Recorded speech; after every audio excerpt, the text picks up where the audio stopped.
ataupun kita punya, kalau untuk diri sendiri tadi kan saya sudah jelaskan ya bagaimana kita bisa mengatur waktu ataupun kita bikin to-do list dan lain sebagainya. Nah, kalau misalnya kita sebagai misalnya head off gitu atau apa yang mempunyai staff, bagaimana kita ngecekin nih staff kita beneran kerja atau enggak. Nah, kalau misalkan di tempat saya ada yang namanya, pertama adalah dia Geekbot. Geekbot ini bekerja untuk nge-absenin kita tiap hari. Jadi ada daily check-in, di sini off check-in. Itu semua orang ngerjain apa hari ini? What do you do since Friday sama what will you do today? Nah, ini ketika dia udah ngisi ini, berarti dia tinggal ini dong, tinggal ditanyain aja gitu. Ditanyain dan juga dengan Trello tadi kita juga bisa assign kan. Misalnya di Trello nih, saya di-assign untuk administratif step by step blast message. Itu saya di-assign. Jadi kita bisa nambahin member siapa lagi untuk di-assign gitu. Nah, kita juga bisa ngasih due date-nya. Salah satu kunci dari work from home adalah memang sebagai head of kita hanya bisa melihat kerjaan itu selesai atau enggak. Terserah lu mau ngerjainnya gimana, yang penting kerjaan lu selesai.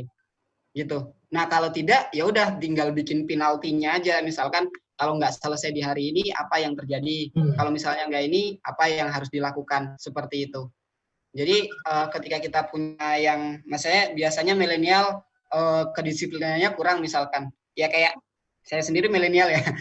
Jadi ketika kondisinya itu apa namanya, ketika kondisinya itu ada malas-malasan dan lain sebagainya, kita tinggal ngasih due date aja di setiap task yang kita gunakan. Nah, kuncinya adalah bagaimana kita sebagai head of ataupun sebagai kayak misalnya project manager gitu kan. Nah, terhadap staff-staff saya yang saya lakukan adalah bagaimana nge-breakdown setiap task-task atau kerjaan-kerjaan itu menjadi backlog-backlog yang bagus gitu loh. Maksudnya kayak yang jelas gitu. Hari ini kamu harus menghubungin klien A misalnya kayak gitu tadi. Atau yang kedua adalah hari ini kamu harus menyelesaikan apa yang sudah dilakukan di harus menyelesaikan dokumen sign off atau apa.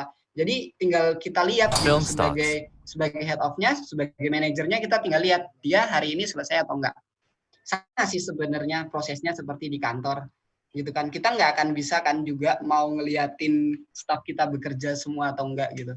Ya memang bedanya cuma di kita bisa ngontrol pas liatin tiap saat gitu atau enggak. Tapi yang pasti kita bisa membuat dia tetap bekerja dengan ya udah ada reward and punishment aja. Kalau dia selesai sebelum dia dapat reward, kalau dia selesai sudah dia dapat punishment. Seperti itu sih. Oke, kita lanjutkan. Pertanyaan dari Bapak Rabinton, aplikasi yang menghitung premi tadi ada di mana? Oh, itu aplikasinya MyIFPay yang bisa didapatkan ketika Bapak ikut program AWP yang diselenggarakan oleh AWP Academy sama QWP Academy gitu. Jadi aplikasi itu ada gitu. Mungkin nanti bisa hubungi saya atau bisa di AWP Academy atau di QWP Academy atau bisa hubungin ke nomor FPSB juga bisa. Oke. Pertanyaan selanjutnya dari Ibu Reni. Bagaimana open mindset orang yang masih gagap teknologi supaya dapat produktif di masa ini dan tidak terus mengandalkan sistem manual? Oke, sebenarnya untuk ini lebih ke behavior sih. Jadi mau nggak mau sama ketika kita berbicara seberapa orang itu ini melek terhadap asuransi gitu kan.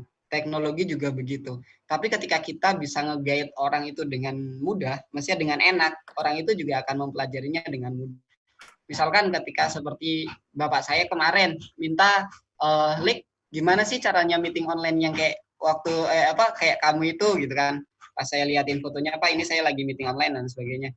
Ya udah, hal yang pertama saya lakukan adalah, oke, Pak, Bapak coba download time viewer gitu kan, team viewer.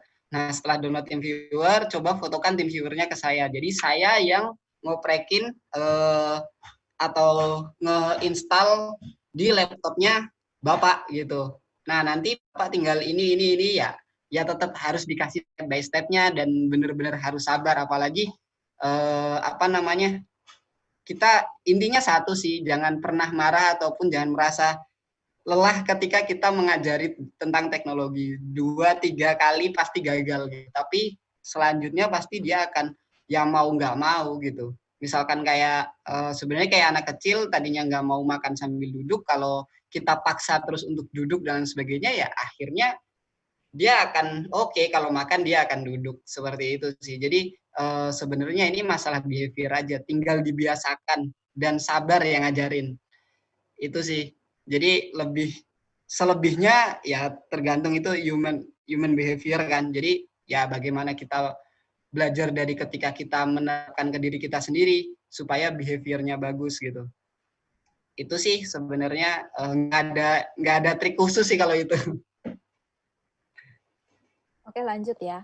Pertanyaan dari Bapak Riki Arif Nugroho, apakah di bahasa.ai sepenuhnya bekerja secara remote atau tetap dalam periode tertentu ada meeting secara fisik, misal di level project manager? Oh, kita full remote, full remote. Jadi kita hanya ketemu ke meeting fisik itu kalau kliennya minta ketemu fisik. Jadi kalau secara tim internal kita semuanya remote. Even itu meeting besar, itu town hall kita menyebutnya, 1 bulan sekali, itu kita juga ya semuanya di rumah masing-masing, di tempatnya masing-masing. Tadi kalau dulu sebelum ada corona kan, ya udah saya kadang wah bosen nih di rumah, kerja di Starbucks atau kerja di mana, di Coffee Joy lah, atau di mana lah, masih di coffee shop manapun gitu kan.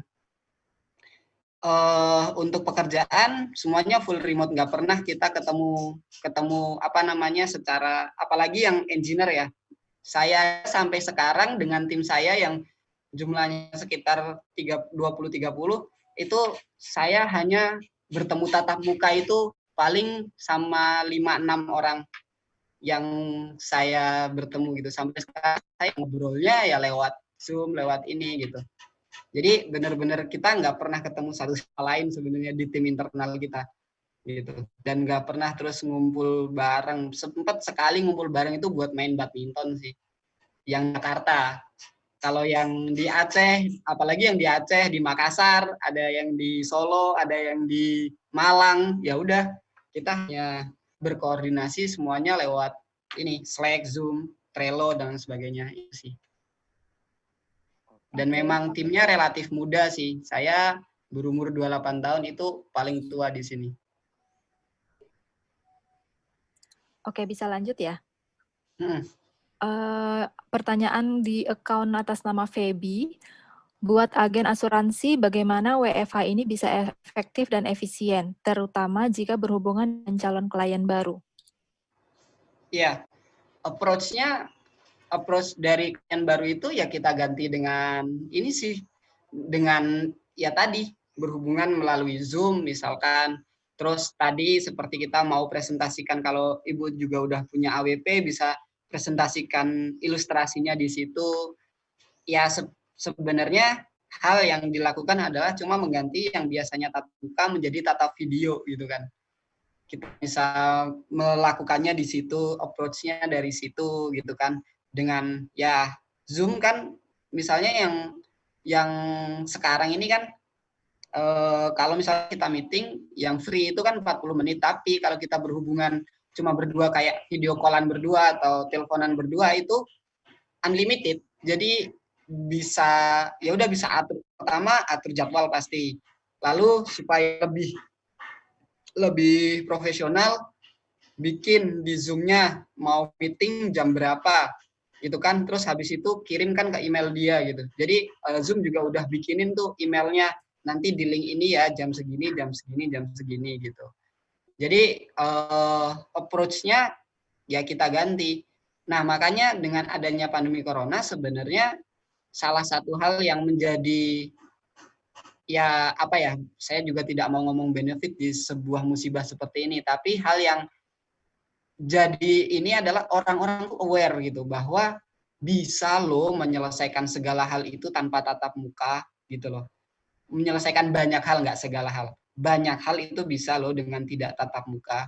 Toh juga nilainya sama gitu kan. Nanti kalau misalkan dokumennya memang harus sign off secara manual ya masih bisa digojekin kan. untuk digojekin dan digojekin balik gitu kan, digrabin atau digrabin balik. Itu bisa dikirimin lewat pos juga bisa gitu. Jadi memang sih kita harus merubah biasanya kan kalau kita ketemu kan bisa main gestur, kita bisa main ibaratnya bagaimana meyakinkan klien. Ya berarti yang harus dipelajari adalah bagaimana meyakinkan klien by video atau by Zoom call atau maksudnya by video call gitu. Jadi itu sih yang perlu dirubah mindsetnya, dan beruntungnya adalah kita nggak perlu merubah mindsetnya klien karena klien juga ngerti, oh kenapa kayak gini, karena kita harus social distancing, karena kita harus berdiam diri di rumah. Jadi kita punya benefit di situ gitu. Itu sih. Oke. Sebelum saya lanjutkan dengan pertanyaan selanjutnya, saya mau menyampaikan informasi dari teman admin untuk bagian absensi. Bagi Bapak Ibu yang masih belum absen,